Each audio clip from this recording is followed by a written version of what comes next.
اللهم أكثر مالي وولدي وبارك لي فيما أعطيتني.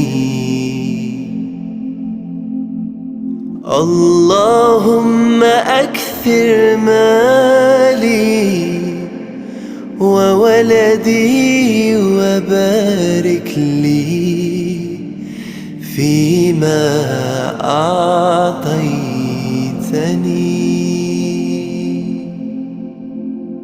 اللهم اغفر لي وارحمني واهدني وعافني وارزقني